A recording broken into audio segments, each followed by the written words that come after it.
कारन bike awards jury special के episode 2 में आपका स्वागत है। आज हम ढेर सारे बाइक्स चलाने वाले हैं, एंट्री लेवल कम्यूटर बाइक से लेकर इलेक्ट्रिक बाइक्स जो कि मेरी पर्सनल कैटेगरी है, सुपर बाइक्स और एडवेंचर बाइक्स। तो शुरू करें।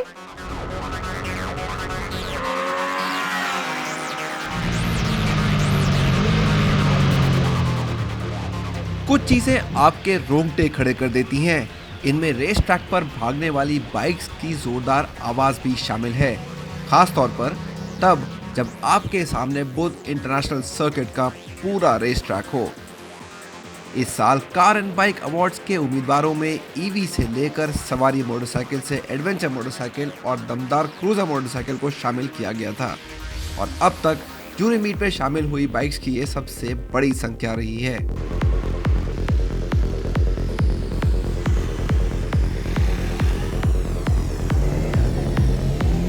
जूरी में लगभग वो सभी लोग मौजूद हैं जो हमारे कार जूरी मीट में भी थे। डॉक्टर वी सुमंत्रन,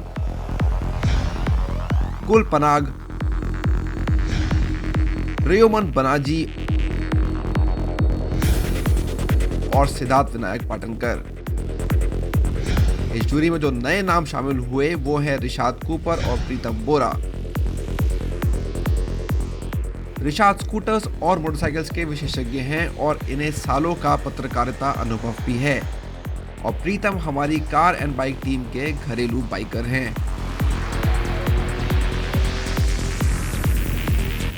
वक्त आ गया है इस साल के कार एंड बाइक अवार्ड्स की बाइक जूरी का, और यहाँ चलाने के लिए बहुत कुछ है। हर तरह का सेगमेंट, हर तरह का स्टाइल, हर तरह का डिज़ाइन।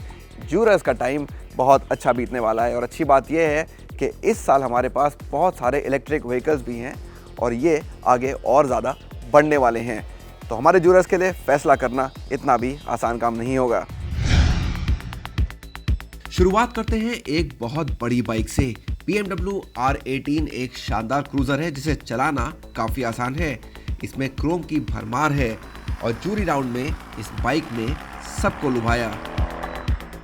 बहुत ही खूबसूरत है, देखने में बहुत अच्छी लगती है, लेकिन अगर मैं झूठ बोलूँगी अगर मैं कहूँगी कि मेरे लिए चलाने के लिए नंबर 1 चॉइस थी। It's a good looking bike, मुझे देखने में पसंद है, पर चलाने में नंबर 1 चॉइस नहीं है मेरे लिए। हाँ, जूरी राउंड में हमें ट्रायम्फ रॉकेट 3 की कमी जरूर खली। -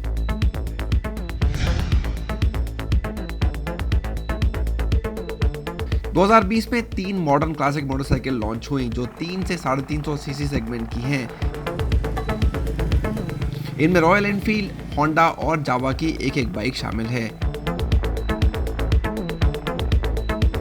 इन कंपनियों ने बाजार में मीटियोर 350, हाइनेस CB 350 और पिराक लॉन्च की, जिनकी कीमतें और परफॉर्मेंस लगभग एक जैसी हैं, लेकिन इन सबके डिजाइन पूरी तरह से अलग है।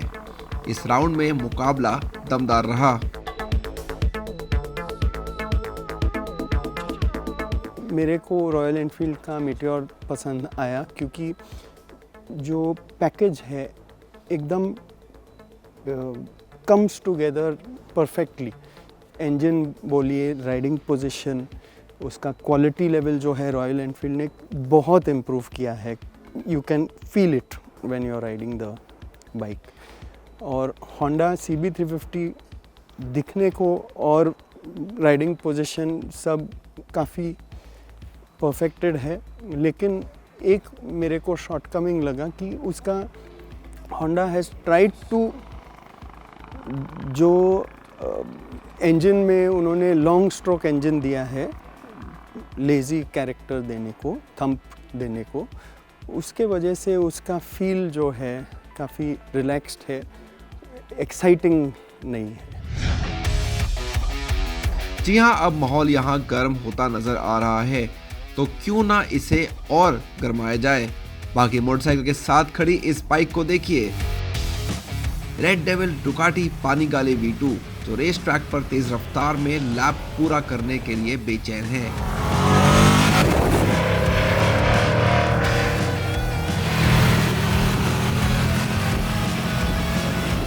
हाँ, ये बेहद तेज रफ्तार है और हमारे जूरर्स रेयोमन और सिद्धार्थ ने ट्रैक पर इसकी रफ्तार का अंदाजा लिया।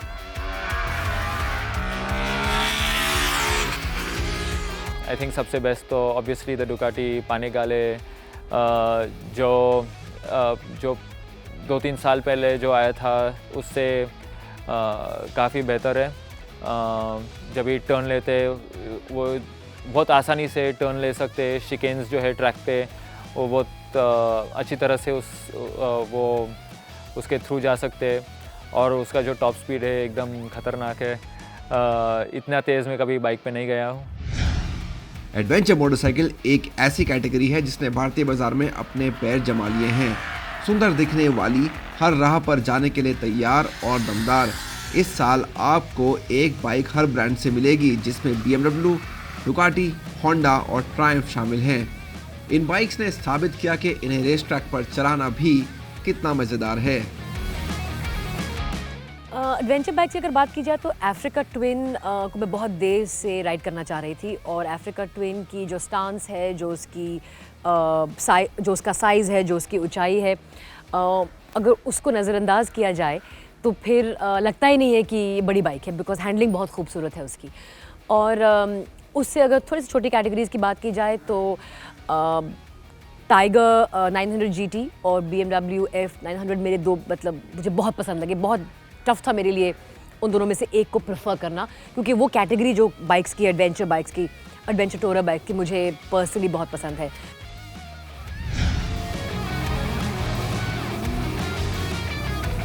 KTM 250 एडवेंचर और KTM 390 एडवेंचर इस सेगमेंट की सबसे किफ़ायती बाइक्स हैं। 250 ड्यूक और 390 ड्यूक पर आधारित इन दोनों बाइक्स ने भारतीय बाजार में एडवेंचर मोटरसाइकिल सेगमेंट को आम जनता के बजट में ला दिया है।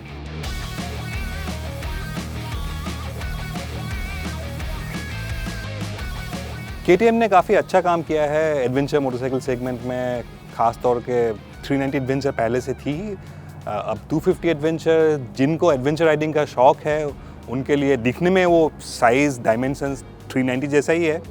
इंजन थोड़ा छोटा है, लेकिन अगर मुझे चूज़ करना पड़ा एक, हालांकि थोड़ा प्राइस डिफरेंस है, 390 एडवेंचर में वो परफॉर्मेंस है, वो स्पार्क है जो ज़्यादा मज़ा आता है। 2020 में बहुत सारे नए इलेक्ट्रिक स्कूटर्स ने बाजार में दस्तक दी, जिनमें बड़ी कंपनियां TVS और एथर की EV शामिल हैं। इनके बाद ओकिनावा, एम्पेयर जैसी कंपनियों ने भी बेहतर परफॉर्मेंस दिखाई। हमने इस 2 व्हीलर जूरी राउंड में बजाज चेतक इलेक्ट्रिक को काफ़ी मिस किया। इलेक्ट्रिक में जो बजाज ने किया है चेतक के साथ, वो एकदम टॉप स्कूटर है ये सेगमेंट में। फास्टर है एथर का प्रोडक्ट, लेकिन उसमें जो रिफाइनमेंट लेवल जो है इन द बजाज और TVS का भी प्रोडक्ट जो है iQube में, जो रिफाइनमेंट है वो काफ़ी अच्छा है। लेकिन अभी जो प्राइस लेवल जो है उन्होंने अभी काफ़ी हाई रखा है, वो नीचे आएगा तो काफ़ी मज़ा आएगा। इसके बाद हमने यहाँ सामान्य इंजन वाले स्कूटर्स भी चला कर देखे, जिनमें खूब पसंद किया जा रहा एप्रिलिया SXR 160, दोबारा लॉन्च हुआ हीरो डेस्टिनी 125 और यामाहा के दो 125 सीसी स्कूटर्स ने हमारा ध्यान काफ़ी खींचा। एप्रिला का स्कूटर डेफिनेटली बेहतरीन है, इस बात में कोई शक नहीं है। उसकी हैंडलिंग, उसकी ओवरऑल एर्गोनॉमिक्स, उसकी राइड क्वालिटी, पर बहुत ही महंगा बाइक है। पर जो यामाहा का रेज़ियार है वो सभी बॉक्सेस को टिक करता है। साइज़ भी अच्छा है, पॉस्चर बेहतरीन है, और प्राइस पॉइंट ऑफ व्यू से भी अगर देखा जाए इतना मतलब एक्सट्रीम नहीं है। तो अगर मुझे पिक करना हो तो it will be the Yamaha Rayzr. Jurors को भी यहाँ काफ़ी मज़ा आया। एक इलेक्ट्रिक का दूसरे इलेक्ट्रिक से मुकाबला, यहाँ तक कि इलेक्ट्रिक स्कूटर का सामान्य इंजन वाले स्कूटर से मुकाबला भी काफ़ी रोचक रहा।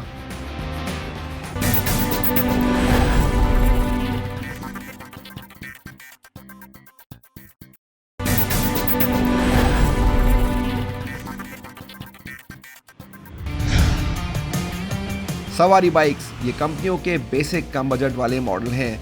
ये बिक्री में दमदार इजाफा करते हैं और भारत में दोपहिया चलाने वाले 70% ग्राहक इन्हीं को चुनते हैं। यही वजह है कि हमारी अवार्ड्स कैटेगरी में से ये सबसे प्रमुख अवार्ड्स में से एक है। इस साल हमने hero passion pro, hero glamour और होंडा SP 125 को चुना है, जो तीनों सबसे ज़्यादा बिकने वाली बाइक्स हैं।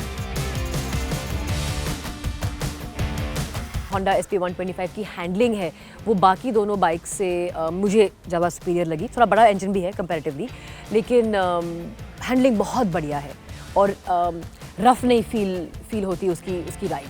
तो मेरे लिए तो वो मेरी बेस्ट चॉइस है। प्रीमियम मोटरसाइकिल कम्यूटर सेगमेंट में भी यही कहानी दोहराती नजर आ रही है, क्योंकि मुकाबला दोबारा हीरो एक्सट्रीम 160R और होंडा हॉर्नेट 2.0 के बीच हो रहा है। दोनों ही बिल्कुल नई बाइक्स हैं जिन्हें नए प्लेटफॉर्म पर बनाया गया है और क्षमता में भी ये काफ़ी दमदार हैं। दोनों हमने रिव्यू किया पहले। आज जब बैक टू बैक चलाया यहाँ पे ट्रैक पे, तो दोनों ही अच्छी बाइक्स है। ऐसा नहीं है कि एक अच्छी नहीं है दूसरी ज़्यादा अच्छी है, लेकिन एक्सट्रीम 160R ने मुझे काफ़ी सरप्राइज़ किया। बहुत हल्की है, लाइट है, निम्बल, हैंडलिंग बहुत शानदार है, रिफाइंड इंजन। मुझे अगर एक चुनना होगा तो I will pick the Hero Xtreme 160R। इस साल हमारे पास मुकाबले में स्वीडन की बाइक्स भी मौजूद हैं। भारत में एक नए ब्रांड की एंट्री के साथ आई 2 शानदार मोटरसाइकिल। इस साल की सबसे दिलचस्प कैटेगरी में से एक यही रही। यहाँ मुकाबले में बजाज डोमिनार 250, हुस्कवर्ना स्वाटपिलन 250 और विटपिलन 250 शामिल हुई। बजाज इन सभी बाइक्स का उत्पादन भारत में करती है और इन्हें एक जैसे इंजन के साथ बेचती है। हालांकि इन तीनों बाइक्स को अलग अलग मकसद से तैयार किया गया है। डोमिनार कंसिस्टेंटली यहाँ पर कारन बाइक अवार्ड्स पर जीता आ रहा है और एक कारण है उसका कि वो क्यों जीत रहा था, और इस अवतार में मुझे बहुत पसंद आया।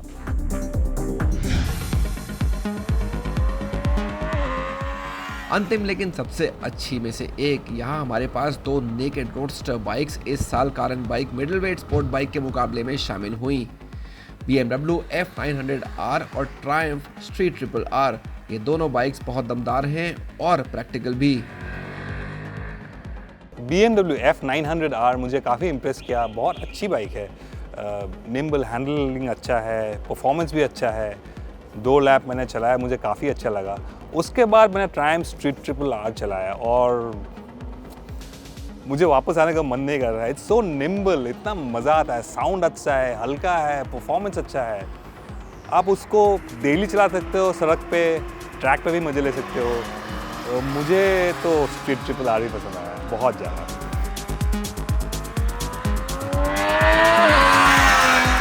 इस साल हमारे पास 30 से ज़्यादा 2 व्हीलर थे जिन्होंने 11 से ज़्यादा कैटेगरी के जरिए अवार्ड्स में हिस्सा लिया। इन सबको चलाकर देखना बिल्कुल भी आसान काम नहीं था। इसके बाद परफॉर्मेंस, स्टाइल और काबिलियत के हिसाब से इनमें से एक को चुनना तो और भी मुश्किल था। यहाँ जूरर्स ने खुशी से एक दूसरे के विचारों को एक जगह इकट्ठा करके हर कैटेगरी में विजेताओं को चुना है। लेकिन सबसे अच्छी बात यह है कि हमारे जूरर्स को सभी स्कूटर्स और मोटरसाइकिल चलाकर देखने में काफ़ी मज़ा आया, जहां माहौल और मौसम दोनों खुशनुमा थे। इन सबको साथ देखकर आपको भी बेशक काफ़ी मज़ा आया होगा। तो यहां आप हमें अपनी प्रतिक्रिया भेजना बिल्कुल ना भूलें। मुझे आशा है आपको कारन बाइक अवार्ड्स का ये जूरी स्पेशल एपिसोड पसंद आया होगा। अगले हफ्ते अवार्ड्स।